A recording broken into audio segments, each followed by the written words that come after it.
Baik Ibu-Ibu, pemateri kita sore hari ini sudah bersama dengan kita, Ketua BBI Korda Jateng dan DIY. Ya, di dalam seluruh kesibukannya, kami tahu, saya percaya, saya yakin, bahkan saya sangat kenal beliau betapa hatinya ya melekat kepada sebuah pelayanan ya. Beliau bersama dengan suami bersama-sama melayani sampai saat ini. Silakan Bu Lian. Baik, terima kasih sekali lagi Bu Miki untuk kesempatannya. Sungguh waktu yang indah ya. Baik, sekali lagi saya izinkan saya menyapa kita semua. Shalom. Sesuai dengan tema yang sudah diangkat yaitu mental health. Karena saya melihat situasi terkini, ibu-ibu ini semua ibu-ibu ya di sini ya. Saya tertarik untuk membahasnya bersama supaya kita sadar dan paham ya untuk menjalani kehidupan kita yang lebih baik dengan cara menerima dan menjaga kesehatan yang Tuhan sudah beri ya. Di dalam 3 Yohanes 1 ayat 2 sebagai landasan kita dikatakan, saudaraku yang kekasih, aku berdoa semoga engkau baik-baik dan sehat-sehat saja dalam segala sesuatu, sama seperti jiwamu baik-baik saja ya. Hidup kita ini ibu-ibu ya terdiri dari roh, jiwa dan tubuh ya. Jadi saya dahulukan roh karena memang asli kita hidup kita ini adalah serupa, diciptakan serupa dengan gambaran Allah. Jadi saya sebutkan yang pertama adalah roh ya, kemudian jiwa dan tubuh. Tadi firman-Nya berkata bahwa sehat, semoga engkau sehat, engkau baik dan sehat-sehat saja dalam segala sesuatu ya. Ini berarti sehat semuanya secara seimbang, yaitu roh, jiwa dan tubuh. Nah, roh kita sehat jika kita punya hubungan yang baik atau intim dengan pencipta kita, yaitu Tuhan di dalam nama Yesus. Nah, tubuh kita belum ya. Tubuh kita sehat jika kita rawat dengan baik. Kita makan makanan yang sehat, gizi yang seimbang, pola hidup yang baik, itu makan tubuh kita akan sehat ya. Kemudian demikian juga dengan jiwa kita ya, harus kita kelola dengan baik ya. Dan mental itu merupakan bagian dari jiwa kita ya. Next. Nah, ibu-ibu, sehat mental itu penting karena akan mempengaruhi aktivitas kita ya. Selama kita masih bisa bergerak, sesakit apapun kita akan tetap berusaha untuk beraktivitas ya. Saya ingat beberapa tahun yang lalu sebelum saya lebih sehat sekarang ya. Setiap kali datang bulan saya mesti kesakitan ya. Kalau sudah tahu mau dapat gitu ya, mau head gitu, sudah mentalnya tuh sudah down dulu ya. Udah pasti hari pertama langsung saya nggak bisa beraktivitas apa-apa. Tetapi karena fisik saya yang terganggu ya, jadi di tengah-tengah rasa sakit yang mendera itu saya masih bisa menyempatkan waktu entah bersih-bersih rumah ya, nyapu rumah gitu, walaupun nanti nyapu sebentar tuh keringatnya sudah deleweran. Bahasa Jawanya tuh sudah mandi keringat begitu ya. Cucuran. Bercucuran. Jadi karena memang menahan sakit gitu. Menahan sakit. Jadi saya tetap berusaha tidak tiduran terus tetapi beraktivitas sebisanya begitu. Itu saya, dan saya juga percaya ibu-ibu kita semua wanita itu kan katanya multitasking kan. Jadi selama masih bisa nanggung, selama masih bisa mengerjakan, kita pasti akan mengerjakan apa yang menjadi tugas dan tanggung jawab kita ya. Tetapi ibu-ibu, jika mental kita yang tidak sehat, maka itu akan menghambat semua aktivitas kita. Berpikir saja kita tidak mampu, apalagi kita mau beraktivitas ya. Kita menjadi tidak ada semangat dan tentu saja tidak fokus untuk menghasilkan sesuatu yang baik begitu ya. Nah, next, pengertian dari kesehatan mental itu apa sih gitu ya. Kesehatan mental yang baik adalah kondisi di mana batin kita tenang, tentram, sejahtera secara emosional, psikologis, dan sosial kita, ya, sehingga itu akan mempengaruhi cara pikir kita. Bagaimana kita bisa merasakan apa yang terjadi di sekitar kita, kemudian akhirnya kita bisa bertindak atau minimal mampu mengatasi stres, ya. Kemudian menjalin hubungan, bersosialisasi dengan orang lain, serta membuat pilihan-pilihan sehat dalam hidup kita. Nah, next, gangguan atau penyakit mental adalah penyakit yang mempengaruhi emosi, pola pikir, dan perilaku penderitanya. Ya, gangguan ini sebetulnya merupakan ancaman yang nyata, ibu-ibu ya, dan sering memenjarakan seseorang, ya, karena jika seseorang mengalami gangguan mental ini, ya, dia akan kalau tidak segera ditangani, dia akan segera atau akan sulit di dalam sulit diarahkan atau maksudnya dibuat baik ya. Jadi memang gangguan mental ini sangat nyata ya, dan itu sangat mengganggu baik yang mengalami maupun orang-orang di sekitarnya ya. Tetapi sama seperti penyakit fisik ada obatnya, gangguan mental ini pun sebetulnya tetap bisa sembuh ya dengan serangkaian pengobatan yang sesuai dengan kondisi tentunya ya, dan menjalani beberapa psikoterapi ya yang dijalani bersama dengan biasanya didampingi oleh psikiater ya, seorang psikiater ya, untuk proses di dalam pengobatan yang dilakukan ya. Selanjutnya kita akan melihat ciri gangguan mental ada apa saja ya. Yang pertama, sedih berkepanjangan kadang tanpa sebab yang jelas ya. Pernahkah ibu-ibu kita merasa tiba-tiba tuh rasanya sedih banget gitu ya, enggak kepengin apa-apa gitu, bahkan hanya mau kepengin nangis, padahal enggak ngerti sebabnya apa begitu. Kita tidak bisa menerjemahkan, hanya kepengin nangis saja, hatinya rasanya sedih, berat gitu ya, nggak mau melakukan apa-apa. Nah, ibu-ibu, jika kita mengalami hal seperti itu ya, kita harus cepat-cepat sadar diri ya, kita harus bisa mengatasinya ya. Jika tidak, maka itu akan berlanjut berkepanjangan dan akan mengganggu kembali lagi mengganggu aktivitas kita ya. Bahkan karena kita ini bisa terpuruk ya terus-menerus dan bahkan menjadi tidak berdaya ya. Yang kedua, ciri gangguan mental adalah tidak peduli pada lingkungan sekitar atau mati rasa ya. Bahasa singkatnya cuek. Cuek ya, benar-benar bisa tutup mata terhadap semua yang sedang terjadi di sekitarnya, tidak bisa berempati ya, dan merespon dengan baik ya, karena mikirnya diri sendiri. Ada apa dengan diriku, kemudian aku merasa tidak mampu, tidak berdaya, tidak benar-benar tidak mampu ya, sehingga tidak peduli kepada lingkungan di sekitarnya ya. Kemudian yang selanjutnya, merasa lelah secara signifikan ya, tidak berenergi, bahkan insomnia ya, tidak bisa tidur di malam hari ya.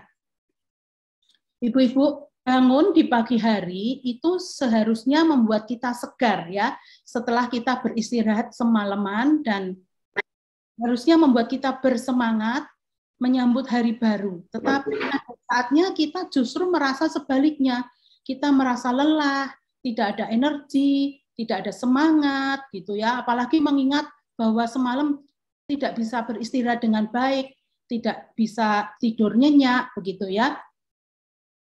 Tentang insomnia ini atau tidak bisa tidur di malam hari ini, mungkin ada beberapa sebab ya. Salah satunya mungkin memang sedang mengalami gangguan pada mentalnya ya. Seperti saya mungkin juga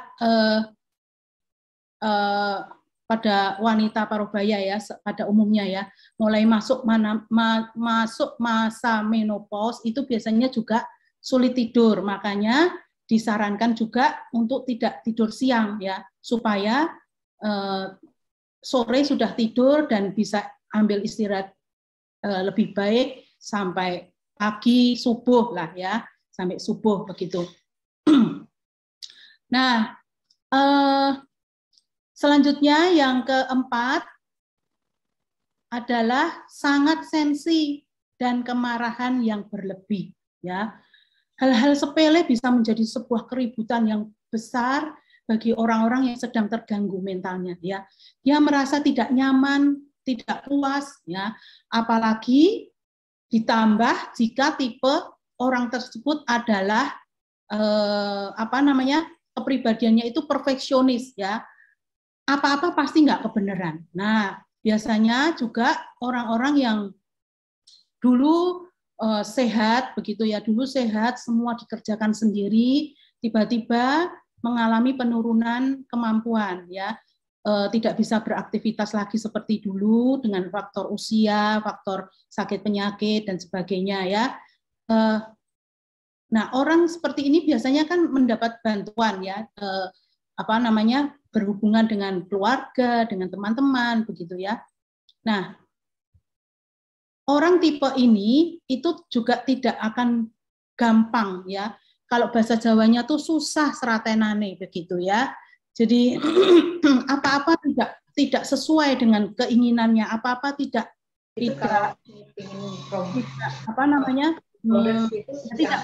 gitu ya, tidak puas membandingkan dengan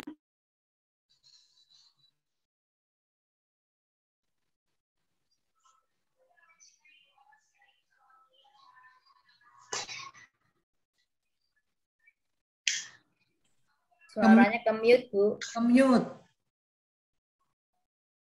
Oh, maaf, nggak kelihatan. Jadi sudah ya, lanjut ya, bisa lanjut ya. Yang kelima adalah putus asa dan tidak berdaya ya. Karena memang putus asa karena memang tidak bisa berpikir baik ya. Mentalnya sedang terganggu dan biasanya orang-orang seperti ini memang merasa tidak berdaya, tidak ada daya untuk melakukan segala sesuatu, begitu ya. Nah, selanjutnya adalah tanda awal dari gangguan mental ya. Ada beberapa yang saya catat. Yang pertama adalah lelah secara konstan ya. Terus-menerus lelah ya. Merasa lelah. Mungkin seperti temannya Bu Ning tadi ya, padahal tidak sedang melakukan apa-apa gitu, tidak sedang berpikir apa-apa, tidak sedang melakukan tanggung jawab atau tugas apa-apa begitu ya, atau mungkin memang sedang memikirkan sesuatu atau menanggung beban sesuatu, tetapi tidak tahu begitu, tidak tahu bagaimana solusinya ya, jadi itu bisa mengakibatkan lelah secara konstan ya, karena itu merupakan tanda awal dari gangguan mental yang ada ya. Kemudian yang kedua, sakit fisik tidak jelas ya, sakit fisik tidak jelas, sedikit-sedikit sakit, sedikit-sedikit pusing, tiba-tiba pusing tanpa sebab atau sakit perut tanpa sebab ya. Ganti-ganti, sakitnya ganti-ganti ya. Dan kalau dibawa ke dokter, dokternya juga tambah bingung karena tidak bisa menemukan apa penyebab sakitnya gitu ya. Tiba-tiba sakit, tapi nanti juga tiba-tiba sembuh sendiri ya. Kalau hatinya sudah rileks, pikirannya rileks begitu ya, biasanya sembuh sendiri. Tetapi kalau gangguan atau tekanan dalam mentalnya muncul, nanti sakitnya muncul lagi ya, dan ganti-ganti begitu ya. Kemudian selanjutnya labil secara emosi ya, mudah marah, mudah tenang ya, tanpa sebab yang jelas ya, apa-apa mudah sekali tersinggung ya, mudah sekali marah, mudah sekali tersinggung, mudah sekali marah ya, tidak ya sebetulnya kalau dipikir tenang-tenang nanti pada akhirnya begitu, sebetulnya tidak perlu sampai segitu gitu loh. Kadang kita ini juga nyesel kan kalau sudah marah begitu, mungkin ini kebetulan saya kan tidak punya anak, tetapi pernah mendengar cerita pernah dari teman yang punya anak begitu ya. Biasanya atau masa pandemi ini, selama masa pandemi ini kan sekolah dirumahkan kan, sekolah dari rumah kan. Berapa banyak ibu-ibu yang stres ngajari anak-anaknya. Ternyata ngajar anak itu sulit. Mereka selama ini atau kita selama ini sudah menitipkan anak ke sekolah ya. Anak kita kalau laporan dimarahi saja kita jadi marah kan, jadi tidak suka ya. Ternyata kita mengalami sendiri ketika 20 bulan ini ya, mengalami pandemi dan anak-anak sekolah di rumah. Itu ternyata keadaan tidak lebih baik ya, tapi lebih parah. Karena ibu-ibu yang tadinya bisa menitipkan anak pada jam-jam sekolah, merasa bisa menyelesaikan banyak hal, memang bisa lebih rileks, bisa melakukan hal yang menyenangkan, sekarang mesti mendampingi anak sekolah. Ya, itu juga butuh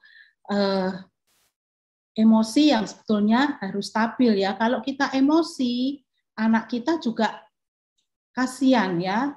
Dia akan tumbuh menjadi anak yang bingung, yang kasihan lah, jadi korban dari emosi kita yang tidak jelas itu tadi ya. Jadi kita mesti jaga emosi kita supaya stabil ya.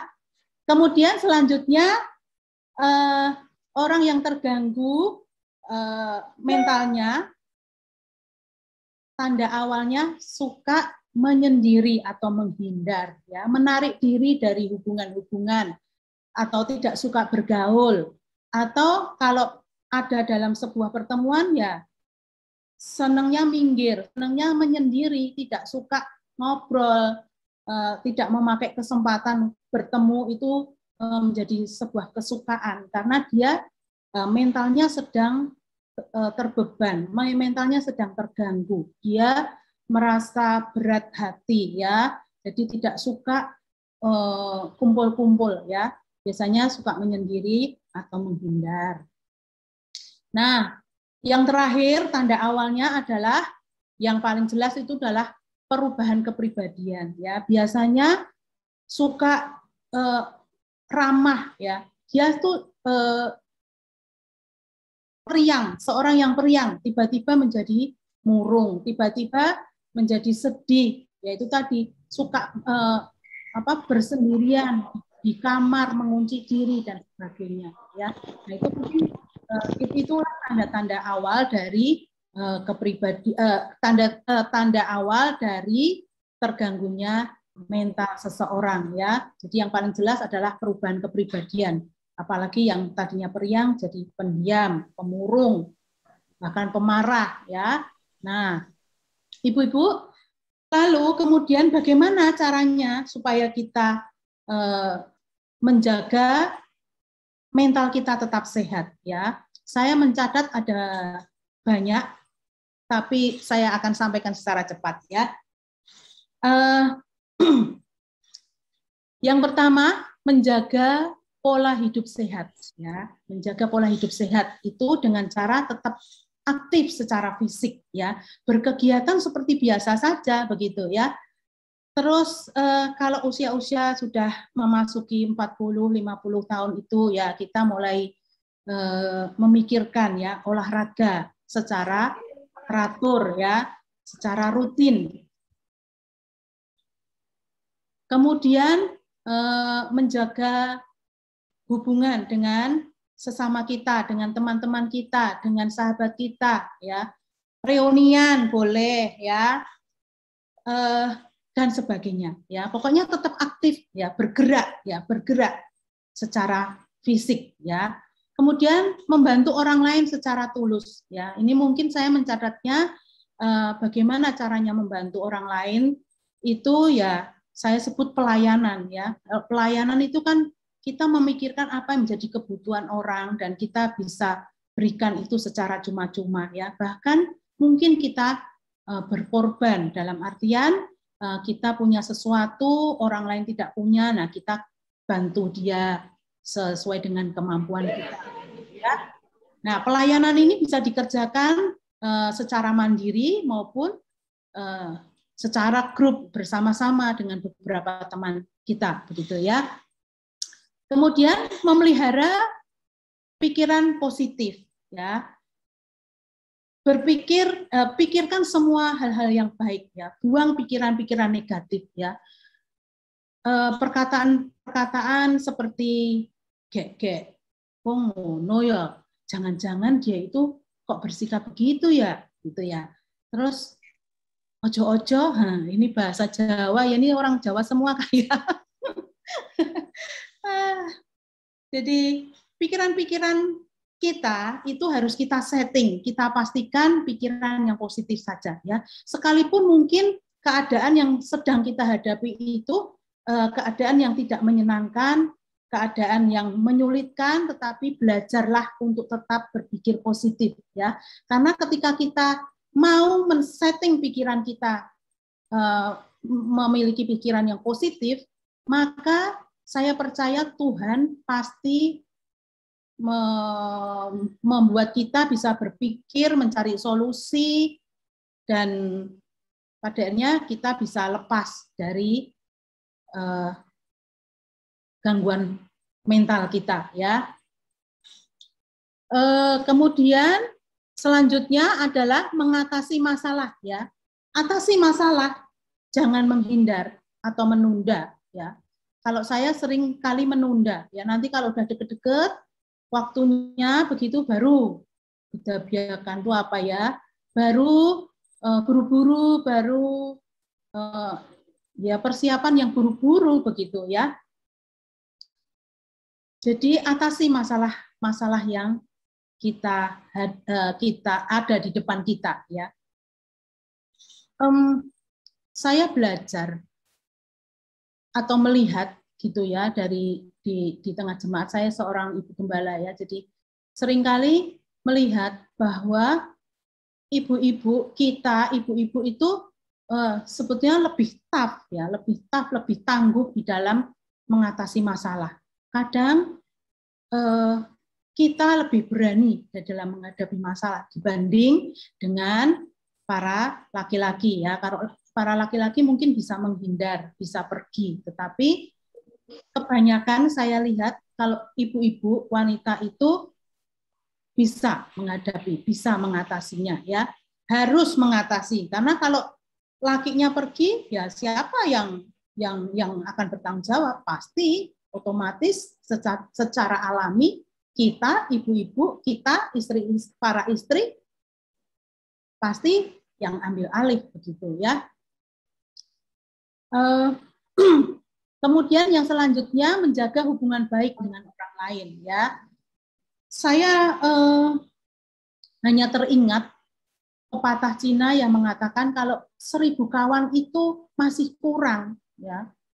Jangan sampai kita punya satu musuh saja itu sudah sangat mengganggu. Jadi lebih baik kita mempunyai 1000 kawan daripada satu musuh, ya. Itu menggambarkan bagaimana pentingnya hubungan baik yang harus kita jalin, dan itu sangat baik bagi hidup kita sendiri sebetulnya, ya. Kemudian pola hidup sehat apalagi, yaitu cukup tidur dan istirahat baik, ya. Yang saya tahu tidur yang baik itu adalah maksimal pukul 10 malam, ya, karena di jam-jam itu, mulai jam 10 itulah organ-organ tubuh kita mulai meregenerasi, memperbaiki sel-sel yang rusak, kemudian jadi ketika badan kita rest, istirahat, ya, justru organ bagian dalam kita ini sedang bekerja, ya, bekerja melanjutkan sehingga besok pagi kita bisa bangun lebih segar, lebih sehat. Kemudian jangan lupa ya bahwa BAB di pagi hari itu juga bagian dari hal yang menyehatkan kita, ya. Seperti itu, ya. Kemudian selanjutnya cara menjaga supaya mental kita tetap sehat, mempelajari keterampilan baru, ya. Kerjakan hobi yang tertunda, ya. Apalagi sekarang ini masa pandemi masih terus berlanjut dan kita tidak tahu sampai kapan berakhir. Kita masih terbatas di dalam melakukan kegiatan-kegiatan keluar rumah, keluar kota, bertemu dengan orang-orang, ya. Jadi cari, ya, pelajari dan cari keterampilan-keterampilan baru yang menarik bagi kita untuk kita kerjakan, ya. Jadi kita tidak bengong menunggu, kita tidak memikirkan kesusahan, keterbatasan yang kita punya, tetapi cari terobosan, ya. Pilih keterampilan-keterampilan baru yang kita bisa pelajari, ya. Salah satunya ini bermain Zoom, bukan bermain, ya. Tapi apa, ya, apa membahasakannya, ya, mengerjakan atau belajar tentang join di Zoom, ya. Join Zoom itu berselancar di Zoom, dunia maya.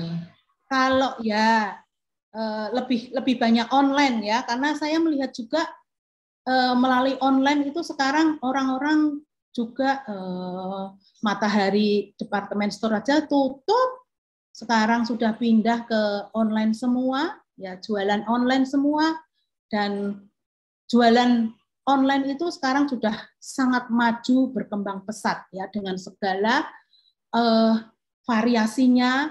Semua yang kita butuhkan, bahkan semua yang tidak kita butuhkan, semua ada dijual, ya.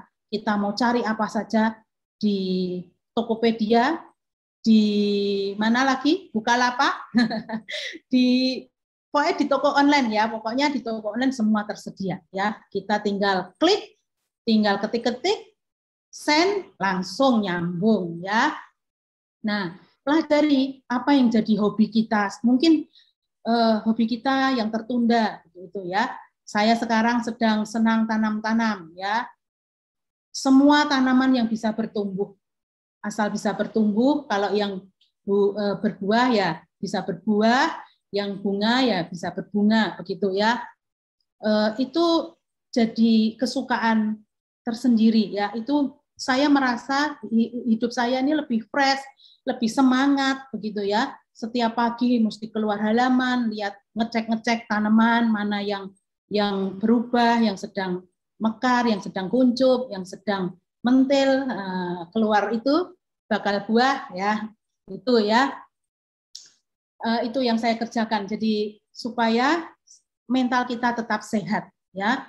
Selanjutnya adalah membangun kesadaran dan fokus, ya. Pada pagi hari, coba rencanakan kegiatan apa saja yang akan kita kerjakan hari ini, ya. Atau kalau mau ngikuti apa namanya itu, kalender atau budayanya orang Yahudi, mereka menyebut hari baru adalah pada saat sore hari, ya. Sore hari, jadi nanti jam 6 gitu,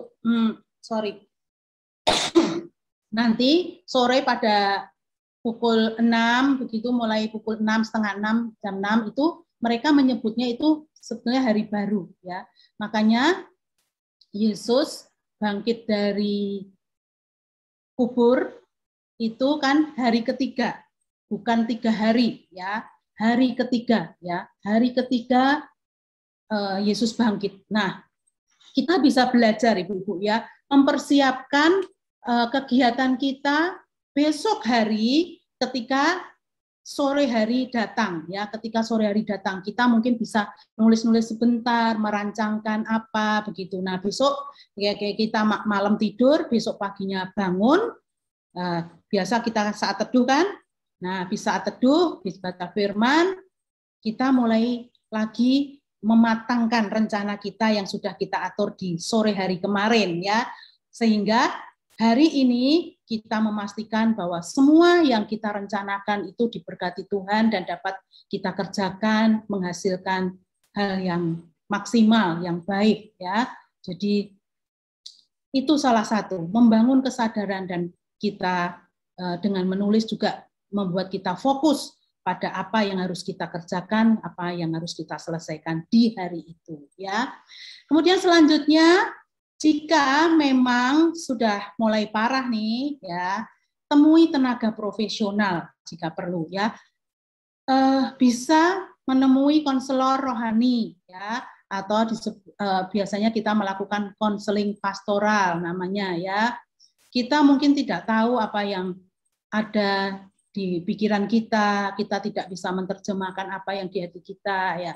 Coba cari bantuan kalau memang kita sudah merasa kesulitan, ya. Cari bantuan tenaga ahli, ya, konselor rohani atau konseling pastoral, atau kalau memang sudah benar-benar sudah sulit untuk ditangani, bisa menemui seorang psikiater, ya. Psikiater itu adalah dokter jiwa, ya, biasanya dibantu dengan obat penenang supaya otak kita bisa rest, bisa tenang, kemudian kita bisa diajak berpikir atau ya mencurahkan unek-unek kita, apa yang ada di dalam hati kita, ya. Atau kalau memang tidak perlu atau belum perlu sampai ke psikiater, kita bisa menemui namanya psikolog, ya, ahli jiwa, ya. Itu tugasnya adalah mengurai keruwetan, ya. Kita bisa dibantu apa toh yang sedang meresahkan hati kita, apa toh yang sedang mengganggu mental kita, apa sih yang sedang kita pikirkan sehingga itu menjadi beban yang sangat berat dalam hidup kita, ya, yang akan pasti mengganggu aktivitas kita, begitu, ya. Nah, ibu-ibu, pada akhirnya yang terakhir, tapi tidak yang terakhir, ya, menjaga pola makan sehat, ya, menjaga pola makan sehat, ya. Ini sudah umum, ya, di zaman sekarang semua orang sudah kembali kepada makanan alami, ya, makanan alami. Makanan alami itu sebisa mungkin memang buah dan sayur yang kita konsumsi secara mentah, ya, tidak diolah, tidak dimasak, tidak perlu dimasak, begitu, ya, sebisa mungkin, ya. Saya juga hari-hari ini juga sedang merubah pola makan lagi. Minggu lalu melakukan detox 3 hari dengan cara makan atau minum jus buah dan sayur setiap 1 jam sekali, ya. Jadi dari pagi hari saya mungkin minum, ini sekedar sharing, mungkin nanti bisa dicontoh untuk kesehatan kita bersama, ya. Jadi dari pagi hari saya sudah minum air jeruk nipis, ya, air jeruk nipis, kemudian saya glontor, minum dengan air hangat, ya, air hangat 1 gelas, kemudian saya tunggu lagi 1 jam berikutnya saya minum jus, 1 jam berikutnya lagi saya minum air putih, begitu bergantian, ya, jus, air putih, sampai jam 7 malam, ya, sampai jam 7 malam. Nah, jam 7 malam apa selanjutnya, ya, mungkin karena kita sudah seharian, saya, ya, khususnya makan minum seharian tiap jam makan, jadi mungkin salah satunya untuk menghilangkan apa, ya, lapar masih ada, masih kerasa sebetulnya, karena saya kan hanya minum cairan kan, tidak makanan padat, begitu. Memang tujuannya kan untuk membersihkan usus, ya. Jadi detox itu fungsinya untuk membersihkan pencernakan kita ya, usus, lambung, terutama usus ya. Kemudian organ-organ tertentu, ginjal, liver begitu ya. Nah, itu memang jusnya saya persiapkan dari pagi, saya kerjakan semua dari pagi, kemudian saya cepat-cepat simpan di dalam kulkas ya, karena jus itu sebetulnya idealnya adalah begitu kita bikin, kita harus segera habiskan, kita segera minum. Karena kalau tidak nanti terjadi oksidasi lagi. Wah, bahasanya apa ya, kalau oksidasi itu pokoknya sudah nggak sehat lagi, nggak baik lagi begitu. Makanya untuk menjaga kesegarannya, saya masukkan di kulkas untuk saya konsumsi sepanjang hari begitu. Besok pagi begitu lagi ya. Saya bangun pagi-pagi minum air jeruk nipis, kemudian saya siapkan jusnya lagi untuk sepanjang hari ya. Seperti itu 3 hari saya lakukan ya, dan ini akan tidak boleh lama-lama juga. Ada teman saya yang melakukan sampai 7 hari, tetapi tidak boleh lebih dari itu, Ibu-ibu ya. Kalau kita melakukan detox, ya idealnya 1 hari. Kalau kita masih coba-coba hanya 1 hari saja dulu, kemudian meningkat 3 hari, baru boleh 7 hari. Tapi saya sendiri berencana akan melakukannya secara rutin seminggu sekali, mengambil 1 hari saja ya, 1 hari saja itu sudah cukup, karena untuk hariannya saja sekarang saya sudah mulai mengurangi karbohidrat ya, karena saya merasa mungkin memang secara kegiatan tidak butuh otot, tidak butuh tenaga yang terlalu besar, jadi saya kurangi karbonya, saya ganti dengan lebih banyak sayur buah, kemudian protein pun juga lebih banyak kacang-kacangan, biji-bijian begitu ya, daripada daging atau ikan boleh lah, sehat, ikan laut dalam khususnya ya, itu sehat ya. Jadi itu tadi hal-hal yang bisa kita kerjakan untuk mencegah supaya kita tetap sehat mental kita ya. Nah, kesimpulannya sudah terakhir sekarang, menjaga kesehatan itu penting, tetapi juga jangan lupakan bahwa kesehatan mental itu juga tidak kalah penting, Ibu-ibu ya. Jadi mari kita tetap sehat, kita jaga roh kita jaga jiwa kita jaga tubuh kita ya. Semuanya jadi kesatuan yang sempurna, yang sudah diberkatkan Tuhan dalam hidup kita. Kalau kita ada niat, saya percaya Tuhan juga pasti memberkati, mewujudkannya dalam hidup kita. Sehingga kalau kita sehat,